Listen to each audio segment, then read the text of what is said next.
So basically, I think that social media is an important tool for us to use for advocacy and a good way for me to reach out.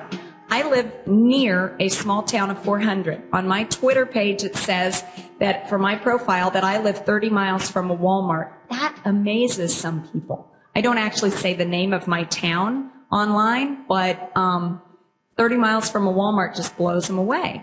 So most of the people that I need to advocate to don't live near me, are not my neighbors. They're not necessarily farmers and ranchers, and they don't necessarily understand what I do every day, but I don't need to be communicating with them directly all the time. The people I need to talk to are the people that are buying the bulk of the groceries, and those are the people in metropolitan areas. So where it all began. This family is one day going to own a couple of the pastures on our farm, on our ranch.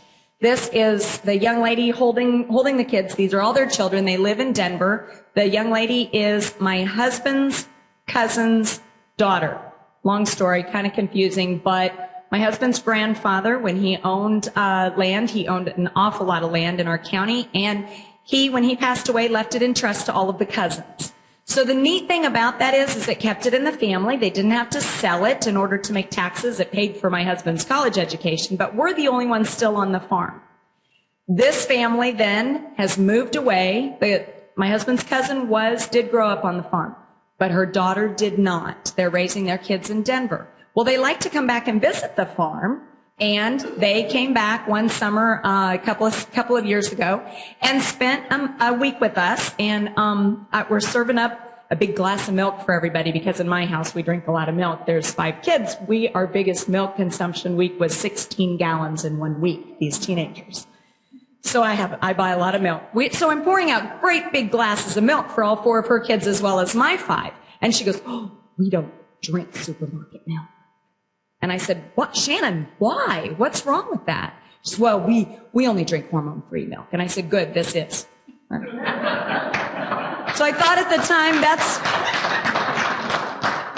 it was a perfect opportunity, but I wasn't really prepared to hit a relative with my whole spiel. So I realized then we're grilling up hamburgers, and she says, "Well, the kids only need a little bit of that hamburger." And I said, "Why? What are you doing? I'm getting a little bit worried here." She says, "Well, I know it's home-raised beef, but it's got those antibiotics in it." And I said, "Shannon, it doesn't. There are no antibiotics in any kind of meat. You are very safe." Actually, by the end of the conversation with her, she was feeling really good about going to her local grocery store again. She used to think that she had to buy from a farmer's market or direct, and even raw milk, which don't even get me started on the safeness of that. So I realized, though, Shannon is 1 generation from the farm, and she doesn't know the answers to these questions. The people that I need to talk to are many more generations from the farm than Shannon is. And so she has helped me. I've started blogging. I think I wrote my first blog post before she even made it home to Denver when they were driving. And she helps me distribute my blog among her friends. And I do have some people that really enjoy my blog that are her friends, and I have some that really comment on it and don't enjoy some of the things that I say because they don't believe what I'm talking about. So my blog is Kansas Cattle Ranch at blogspot.com. If you're going to talk about a social media universe, my blog is the center of my universe. It's the sun. Everything else circles around it. I'm not saying that's how you have to be on social media, but that's what I do. This is a recent post that I have, and it's on burning the pasture. I write a blog post I try to go at least weekly, maybe twice a week. Specifically, when I write a blog post, I'm thinking of Shannon. All right? So she is the person that's in my mind. I write a blog post specifically to educate, to tell what I do on the farm, and to just show about my life, because she really enjoys coming home to the farm, but she doesn't really know much about it. So I use that as an opportunity to kind of educate about what's going on in my world every day. And I could write 2 or 3 blog posts a day based on what you do. I mean, there's so many different things that I do in a day that people are just amazed with. I can tell you some of my some of my best read blog posts have just been silly things, just basic things. Some of the really neat ones, those of you who are around cattle very often, you don't see a calf actually born very often. Usually what I'll do is I'll go and I'll check the heifers probably every 2 hours. Those are the ones that are, of course, newly calving and needs some extra attention. And I see, oh, she's got feet presented. They're in the right position. Everything's fine. I'll come back in a half an hour and look at that. There's a calf. If there's not, I'm going to pull it. I'm not just going to sit there and watch for it. Well, one day I came across my daughter's show heifer and she was in labor. And I thought, okay, I've got a little bit of time. So I pulled out my camera, my cell phone camera, which is really cruddy, and I snapped a few pictures of her in labor. And then when she finished and had the calf, and those pictures were absolutely trash, by the way. They were just terrible. But when she finished having the calf, what's the first thing that the cow does? She hops up, she starts licking it, and she calls to it. Who knows what that sounds like? Raise your hand. You know that little call. It's a different call than you'll ever hear that cow do ever again. It's a unique call. It's a real low, short moo, real quiet, talking to that calf only. Well, you know what? I didn't even realize that that happened and that not everybody had ever heard that. But I videotaped it and I put it on YouTube and I blogged about it. And I had huge comments about this. They said it gave them chills. And I went, what? I have to read this again. I have to watch this again. Because I thought, what? It wasn't that great. It was terrible video footage. But it was that moo. They had never heard that before. I want to show you a few things. I blog on Blogger or Blogspot. There's a number of different opportunities, different places you can go to do a free blog. And Blogspot is a really good one, really simple, really easy. You can add a number of different, as they call, widgets to your page. One of the ones that I really like is down at the bottom. Maybe you can see it might be too low, but I know it's way too small to read. But it is something that links to other blog posts that I've written, and they are specifically with keywords based on what words that I have tagged this blog post with. So, for example, burning the Kansas prairie, my blog keywords for this blog would be something like life on a Kansas cattle ranch, burning, prescribed burning, managing the prairie, climate change, all those kind of things. And then those other posts can also pop up with that. So if somebody enjoyed that blog specifically, they're able to then link to a similar blog. All right, so a similar blog post that I've also written. And that kind of can help keep them reading your blog. So when you're blogging, I have a number of things that I want to make sure that if you choose to write a blog, the first thing that's really most important is you have to define your audience. There are a lot of types of blogs out there, and quite frankly, there's room for all of them. There are blogs that specifically talk between producers.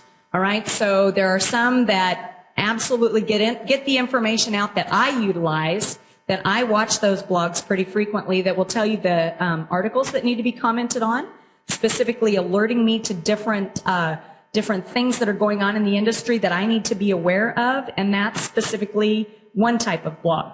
Mine, I speak specifically to consumers, to the people buying groceries, and all I want them to do is when they hear something about beef, whether it's about the bad conditions or antibiotics being fed or the fact that cows are really bad for the environment, I want them to think back and go, wait a minute. I read this blog post by this gal one time, and I'm not sure that's right. I want them to question some of these ding-dong things that they're hearing out there in the public. I want them to think back to my blog post. Even if they don't search back and find my blog post, I at least want them to start questioning that. Ultimately, I want them to buy beef, but I also want them to think a little bit when they're hearing some of these misperceptions and myths that are put out. So I write specifically to the consumer, to the people buying beef. For the most part, I relate to other moms because I am a mom. It's easy for me to talk to them. But I do also believe that I relate to a number of environmentalists because they comment on my blog. So I know that they're paying attention to that. And so I specifically talk about how cattle ranchers are everyday environmentalists, how we work every day to make the environment better than what it was the day before. So, and that how my business is dependent upon that. Another thing that I want to tell you is you can post too frequently. These people that are reading blogs are busy. They're rolling. They're fast. You can also post too long of a blog post that they just won't read through the dang thing. So they want to be able to hit basic information, feel good about the story, and move right on. And if you post if I, because of the way that I speak on my blog post, if I posted every single day, a lot of the information would not get read. It would be missed because they're busy. And frankly, nobody wants to read about life on a Kansas cattle ranch every single day. They may get into a habit of reading, say, once a week. Sunday morning, they're drinking their coffee. They enjoy reading that. I have found that when my blog post goes up, either early in the morning or late in the evening, I get a ton of people read it immediately. And that's my audience. That's who reads mine, and that's what time they're reading.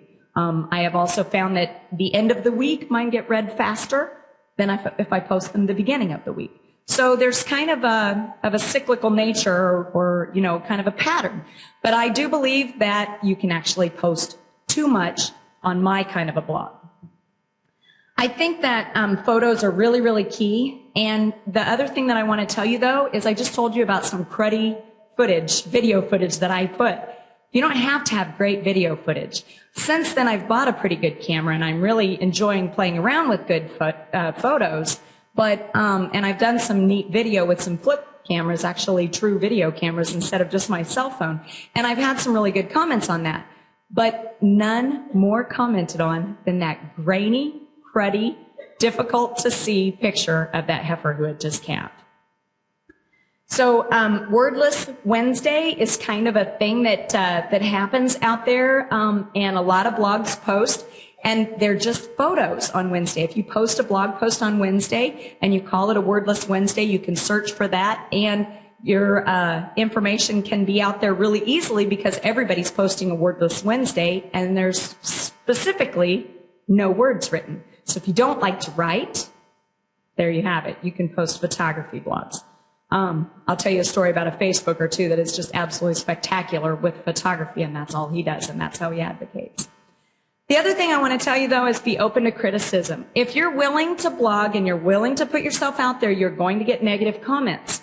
The thing that I try to do, every negative comment, I have the opportunity to delete them off of my blog. So if you really don't like it, if they're really inappropriate, you delete it off. But frankly, I try to respond to them.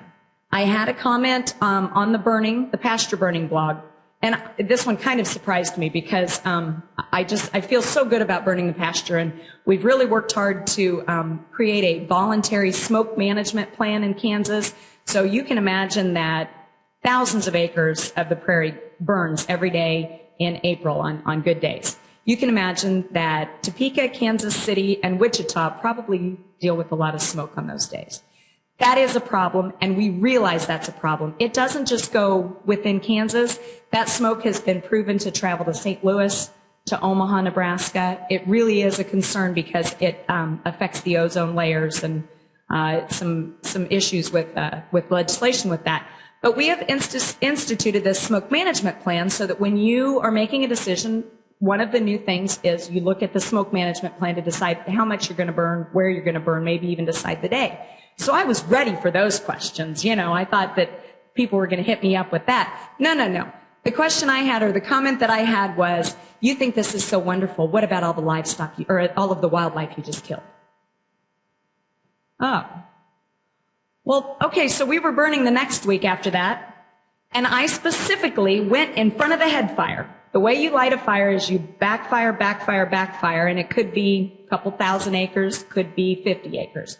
But you have 3 backfires, and then you light a head fire. Well, I asked my husband this time, we didn't have to backfire on one side because it was crop ground. So I said, make the head fire come that way. I want to be there and see what kind of wildlife is running out of this pasture. I didn't see one. Not one animal out of over 1,000 acres. I'm waiting. I'm ready to, document this. Not one animal. But what we can show is that pastures that have been burned are absolutely better wildlife habitat. We have higher populations of quail and pheasant and turkey, and unfortunately coyote and mountain lions and things like that we don't really want to have, but those greenies love those. So we make sure that I was able to document back to them that story. and I explained that we're actually making better habitat. So I think that a negative comment can absolutely direct you and encourage you and help you to remember to tell the full story. Here I was wound up about the smoke management plan when there was something even bigger that I felt like needed to be covered after that comment. So I guess I always say be open to criticism. These along the way are just a few pictures that I've got on my blog. I not only put pictures and tell about the stories. The one of the cattle in the snow was taken on Christmas Day 2009. That year, I wasn't able to write a blog post that day. We received a major snowstorm Christmas Eve. And in order to make it to Christmas Eve service, we had to take a four-wheel drive pickup, and somebody was constantly scraping. It was a mess. So the next day, you can imagine, farmers and ranchers that are here, we were really busy Christmas Day. We got up at 6 in the morning, all 7 of us, opened up one present, and everybody put your coveralls on, and we were outside all day long, feeding and taking care of cattle. Well, I did snap a few pictures because I thought I'm going to use these someday. It was a week later when I finally wrote the blog post, and it was 2 days later before we were able to open up any more Christmas presents. We had time and energy to do that, but what a story to tell. That it was more important to take care of the cattle than it was to open up Christmas presents that year. And by the way, it took us a week before we were able to find time to go to Grandma's house to celebrate Christmas. So that's part of my blog post. The other thing that I post is recipes. This is a recipe that totally went viral. It was kind of crazy, and I didn't really foresee this happening, but it's a beef enchilada recipe, and I had originally found it as a chicken enchilada recipe, and nothing against the chicken recipe. It was really good, but I got a lot of beef in my freezer, so I just fried up a bunch of beef, and the kids loved it, and I thought, this is great. So I put it on my blog, and it has just been all over the place. I've had requests for the recipe. I've been featured in a couple of recipe things, and I didn't ask for that at all. But I found, though, that little niche that recipes really draw in a lot of people. And so because of that as well, this is Beef Month in May. I've been asked by some of those same groups, now, would you please give us another beef recipe so that we can feature you, out? And it was out of the blue. I didn't really realize. So I had to actually go dig up and find a recipe that wasn't just a throw it together. What in the heck shall I make tonight recipe? So if my blog is the center of my social media universe, one of the outside planets would be Facebook. I originally got on Facebook because I have teenagers. How many of you have a Facebook account? A lot of people. So Facebook is kind of an interesting situation.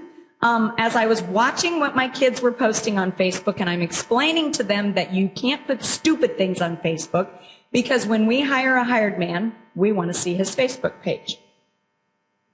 So that's an important thing for my kids to realize. Well, as I was, though, getting ready for my high school reunion, my 25th high school reunion, I don't know how many of you have gone through a reunion and you've got a Facebook page. Everybody wants to be your Facebook friend before the reunion and especially after the reunion because they're all interested in connecting. And I graduated from Manhattan High, Kansas, and that is a pretty, I don't want to say urban, it's not urban, but it's a town where there's mostly town kids. I graduated with a little over 300 kids, and 4 lived on a farm or ranch. We had an FFA program, but for the most part, they were rodeo kids. So they didn't really, those classmates of mine that are now on Facebook, I realized, you know what? I can advocate to them. I want them to read my blog. How do I get them to read my blog? So I started using Facebook as an advocacy tool. This is my, and it should be bigger, but this is my fan page, which is my ranch page for Facebook. It's called Life on a Kansas Cattle Ranch. The reason I started this was just to run my blog post through Facebook. You can automatically, when you write a blog post, you can set up an automatic little thing that it posts it on a Facebook page. So if you have a blog and you have a Facebook page, whether it's a fan page or just your own personal page, you can post it on your blog just automatically without having to go and link and take the time to post it. And it's just really simple. But if you're at all interested, Life on a Kansas Cattle Ranch is what you should search for. I do sometimes post pictures on there that I don't have on my blog. I often, oh my goodness sakes, I'm 30 minutes. I often will link to my blog as well as provide opportunities for people to comment on those pictures. In addition, I wanted to just quickly tell you that there are ways that you can filter who are your friends on Facebook, except every Facebook friend requests on my personal page? I do. Many of you people I've never met before, but you may be my Facebook friends. Well, I've categorized all of my Facebook friends into different categories. And those people I'm able to specifically talk to in a way that I want to. For example, when Easter came around, they had a little joke going around about free-range peeps, the little peeps, marshmallow peeps, and eating free-range peeps and all of that. Well, I got to thinking that really is kind of just an inside joke around advocates and free-range stuff, and I didn't really want to upset, the people that I try to advocate to, so I sent that only, and I made it visible only to the people that are on my advocate list. So you can categorize your friend list and who all sees it. This is the Kansas Advocates. This is a group, Kansas Advocates, and just kind of a way for those to connect on groups. So in Facebook Advocacy, you can post pictures, status updates, and links. Some of my status updates will be something like, we have a high school basketball game tonight. I really hope I can go, but I've got a heifer in labor, and I won't be able to make it if she's not had her calf before we go. Easy way. I'm talking about my kids. I'm interesting people in that, but I also explain to them that I do have a responsibility to my livestock. You can post links to your blog. You can use those friend lists to target. The thing that I do want to tell you, though, notice when I tell you about that status update, I'm not preaching. I'm not saying, I must check heifers every 2 hours, and if they are in labor, I am not able to go to my event. If you do that all the time, people are going to unfriend you. They're going to block you. They don't want to read that stuff all the time. You've got to be real and make a connection. And it's easy to look for other ag pages and groups on Facebook. And Twitter could have been a whole conversation in itself, but first of all, just let me tell you a little bit about Twitter. Twitter is a headline. Basically, you have 140 characters, then you post a link to something. For the most part, I use Twitter to send people to my blog. So I'll tweet a little bit. They asked if I had been tweeting a lot today. Yes, I have been tweeting today, but my Twitter follower list that I really work very hard to get this list is not you guys. I appreciate it if you follow me. Thank you very much. But really, you guys already know this stuff. The people that I cultivate and work very hard and consciously to get are moms and people who buy the groceries. As Mike Rose says, those people who chew and swallow. This is a Twitter chat schedule that is available online. Twitter has some specifically organized chats. One of them is Ag Chat. And she talked about hashtags. That's just the little pound sign that's in front of a keyword search. So some of these chats are an organized time for people to get together and communicate about a specific topic. So this is available. We have a handout in the back we put together, and it has some links, and specifically this link is available so that you can maybe connect with Twitter. This is, instead of listing the entire long link, you should use a link shortener, and this is one. It's bit.ly, and that just shortens your links so that rather than typing out http://kansascattlerange.blogspot.com/ you just type this in and it shortens it down, and it doesn't look like much. It doesn't make a whole lot of sense, but I like this because it'll help track how many people actually clicked on your link and how many people have visited it. So on Twitter, you have to make sure that you connect with people. You don't just spout facts.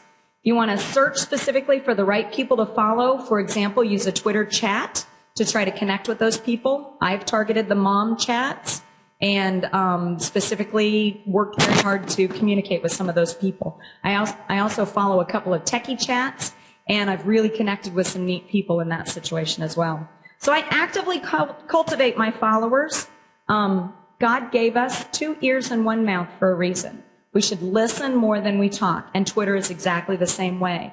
If all you do is talk and spout facts, people are going to unfollow you. And if you don't have Twitter followers, you're talking to nobody. So Twitter is a headline with a link, and use the link shorteners. So I guess I want to finish up with the fact that there's a lot of information out there. One of the best ways that I gather information is through the Masters of Beef Advocacy website. They have a super website of resources.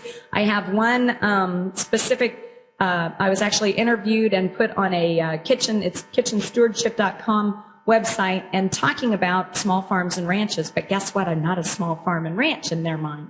So they've been asking me questions, and some of the questions are looking for statistics that I really don't have. For example, what is exactly the difference in grass-fed versus grain-finished beef in omega-3s?